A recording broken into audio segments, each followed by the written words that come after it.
Мы продолжаем наш эфир. Согласно международному календарю, октябрь – месяц осведомленности о синдроме Дауна.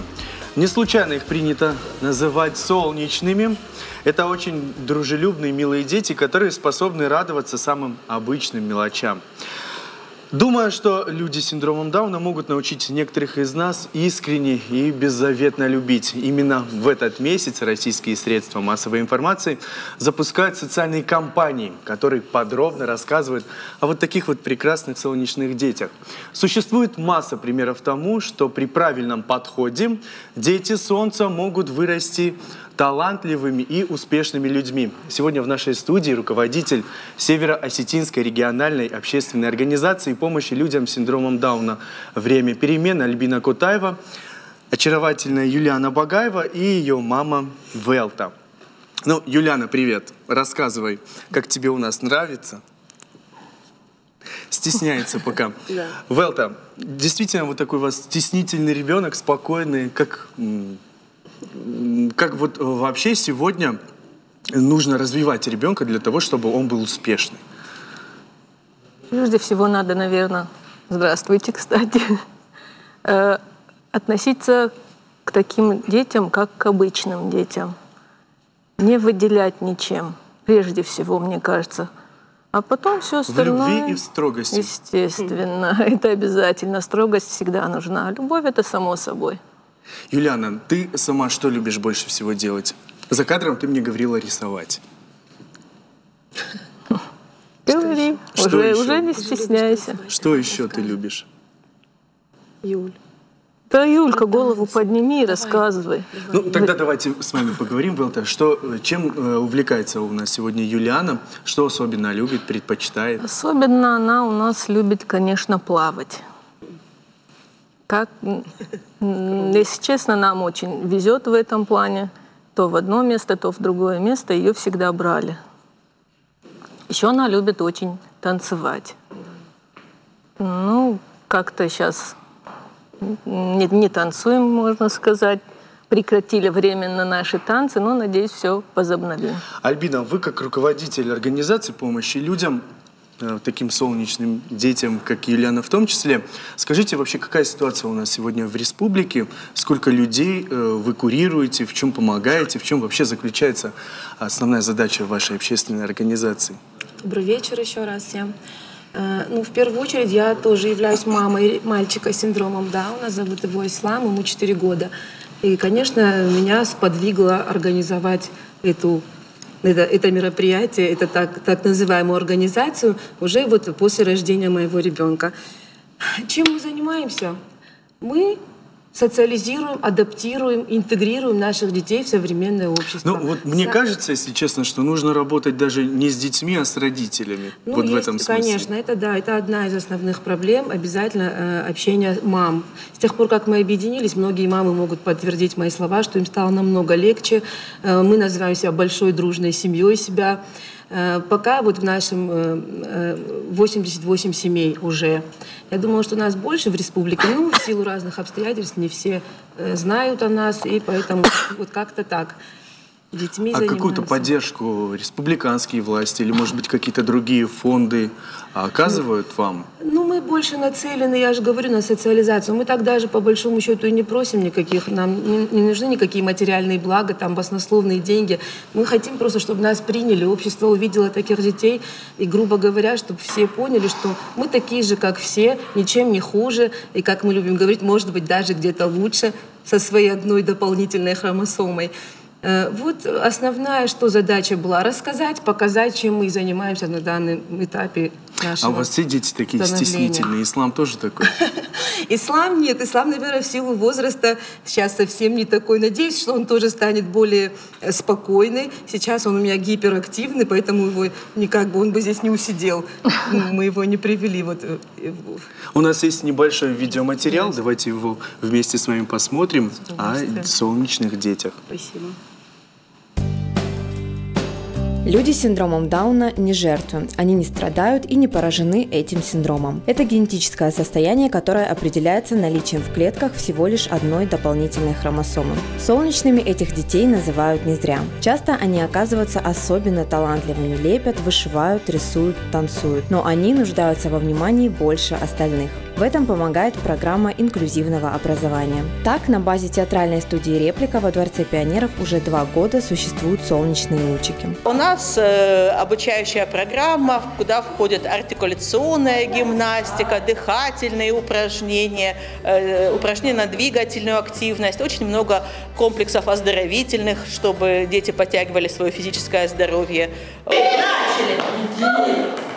Давайте, хорошо. Солнечные детки не имеют никаких барьеров в общении, они легко общаются и со взрослыми, и с детьми, и с разными детьми из других групп. То есть им комфортно в любом формате. Чем больше общения, чем больше им внимания, тем больше позитивных эмоций они получают. Поэтому я считаю, что прежде всего самый большой плюс этой программы – это возможность общения для этих детей. Сами дети признаются, что заниматься им очень нравится. Занимаюсь очень давно. Я люблю танцевать и петь. Что тебе еще нравится тут делать?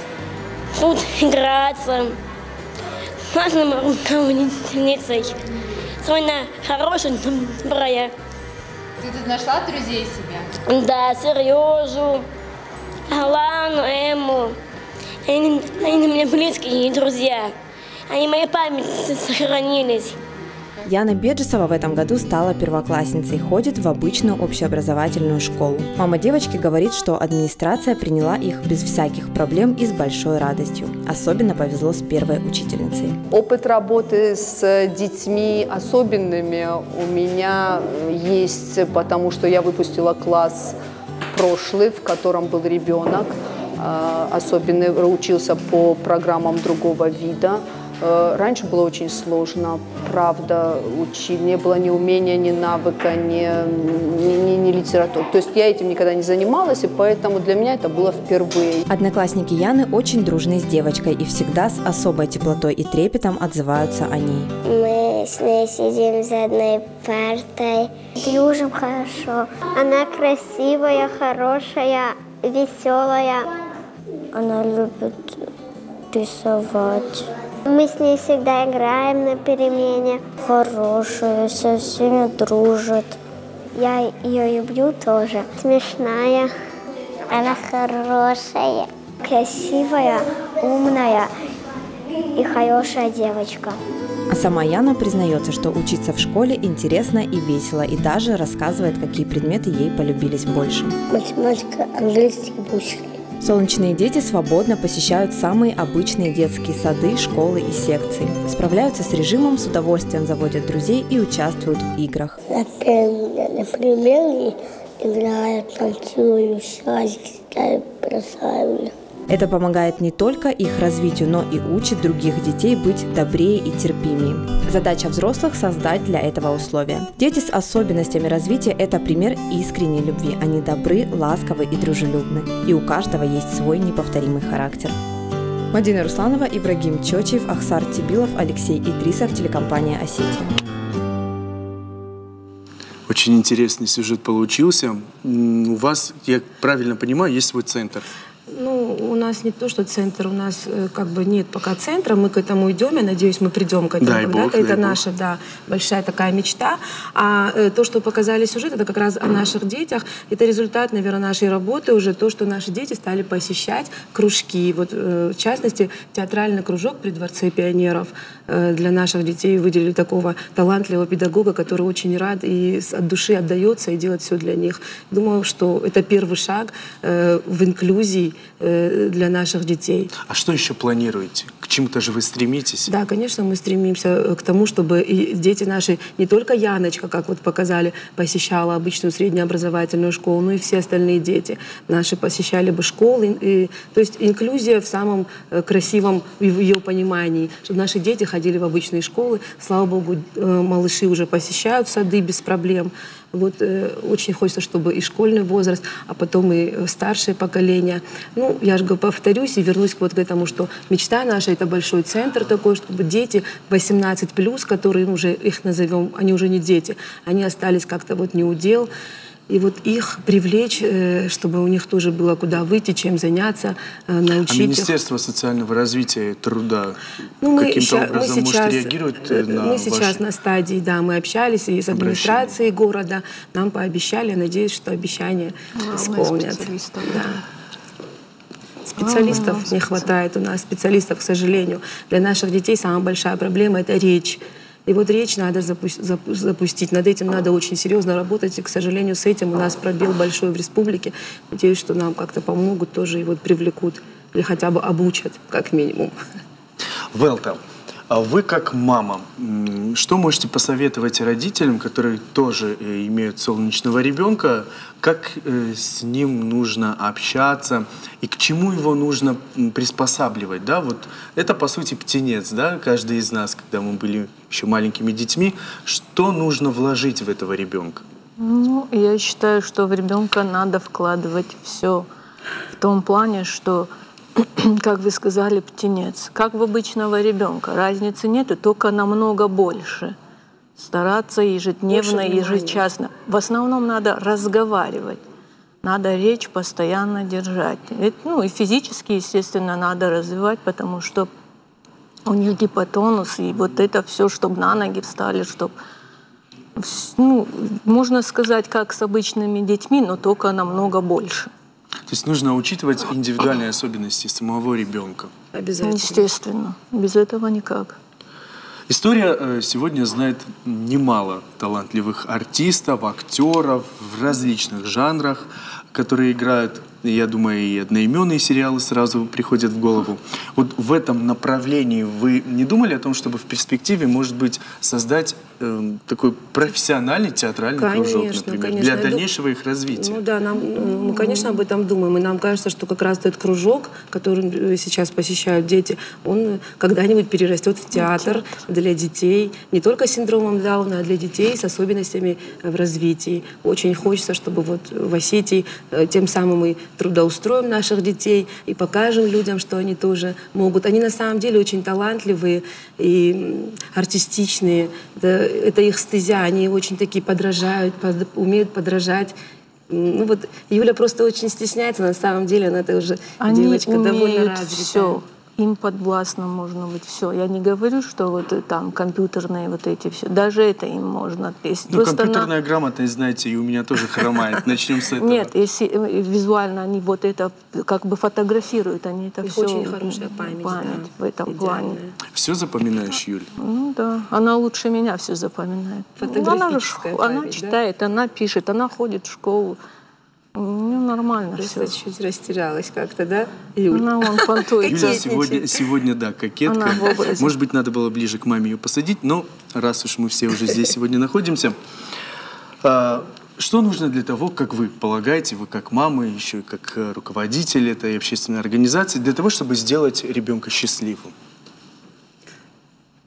Самое важное для ребенка, я считаю, то, что он находится в семье, и то, что когда ребенок окружен любовью родительской, братьев, сестер, что для него еще? Самое важное, чтобы таких детей не бросали. Вот боль наша, когда вот мы слышим, что родился такой ребенок, и мама от страха, от незнания, к сожалению, оставляют их. Слава Богу, на сегодняшний день уже этот процент намного сократился. Да? Но раньше это было 85% детей с синдромом Дауна, к сожалению, бросали родители. И вот с ними все состояние плачевное, естественно, потому что и даже обычный ребенок, попадая в детский дом, сами понимаете, да, как его там развивать, никто его, естественно, не развивает, и у людей складывается вот такой стереотип в голове, что эти дети вот такие. Но когда они растут вот так вот в любви, в понимании, обласканные, они вырастают довольно абсолютно адекватно, я бы сказала, даже не довольно, а абсолютно. И даже более чем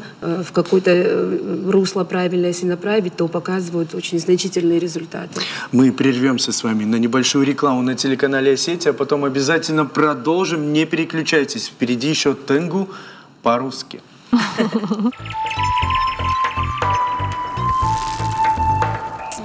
Настя не Мы продолжаем наш прямой эфир. Сегодня темой нашего вечера являются солнечные дети. Немножко мы до рекламы говорили о проблемах, которые возникают. Со здоровьем тоже могут возникать проблемы. Какие-то сопутствующие заболевания вместе с синдромом бывают? Да, конечно, да. На что нужно обращать в первую очередь внимание? Ну, в основном, когда ребенок рождается, сразу диагностируется, проходит диагностику, и часто встречаются пороки сердца. Ну, слава богу, решаемые. До года, я так думаю, чаще, да, оперируют детей. И все потом нормально, ребенок растет. Ну, может быть, ему нельзя было там особо физические нагрузки какие-то осуществлять. Я думаю, что, да. А так, в основном, наши дети, я же говорю, ну, вот бывают проблемы со зрением у них тоже, которые можно корректировать такими красивыми очками, как у Юли. Почему нет? Наоборот, придает какой-то интеллект. Да. Вот.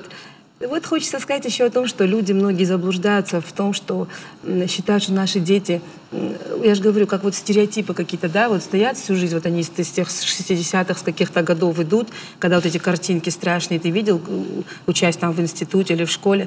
Абсолютно все не так. Дети обучаемые, дети очень гибкие, поддаются и готовы, открыты. Если с ними заниматься, грубо говоря, с первых дней жизни, да, на самом деле, вот ребенок только смог сесть, к примеру, посадить его в кресло и начать с ним заниматься.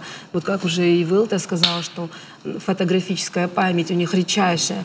И вот этими же карточками, как я занималась с 4 месяцев с исламом, и я думаю, не все обычные дети в 2 года знают, да, всех животных и озвучивают. Что делает мой ребенок, делал уже в 2 года. Он на сегодняшний день буквы знает и все. То есть очень многое зависит от мамы, как она будет относиться, как она будет заниматься.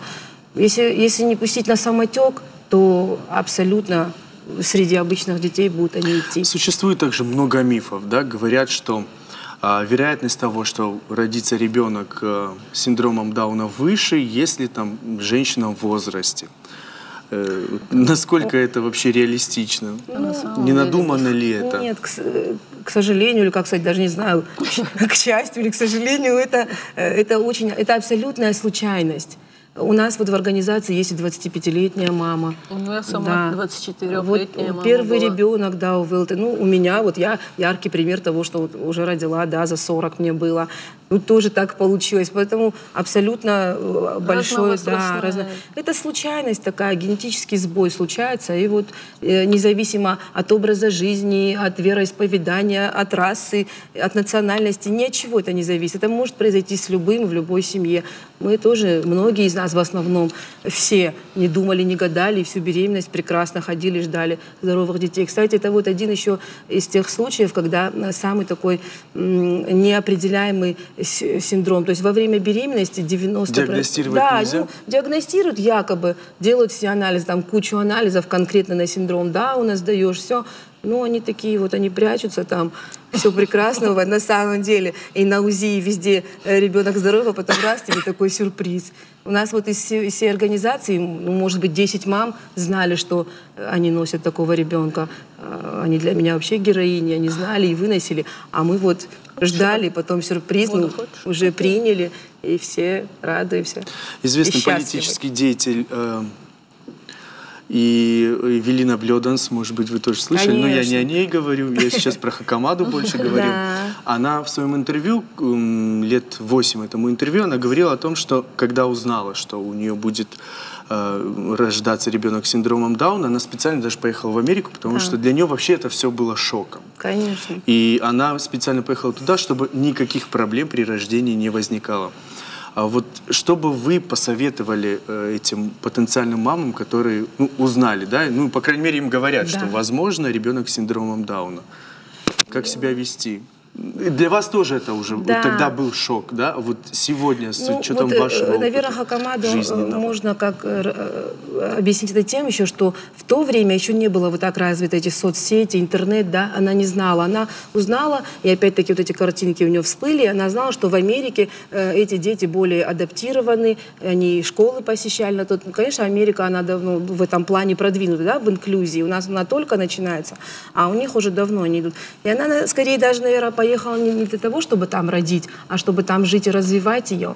Ну, сейчас, слава богу, в России вот все идет в этом направлении. Сейчас не надо никуда ехать. Сейчас надо просто открыть интернет, почитать информацию, это раз. А два, просто увидеть вот вживую такого ребенка. Если ты увидишь, ну какой еще страх может быть, я не знаю. Юлечка, у тебя сколько друзей?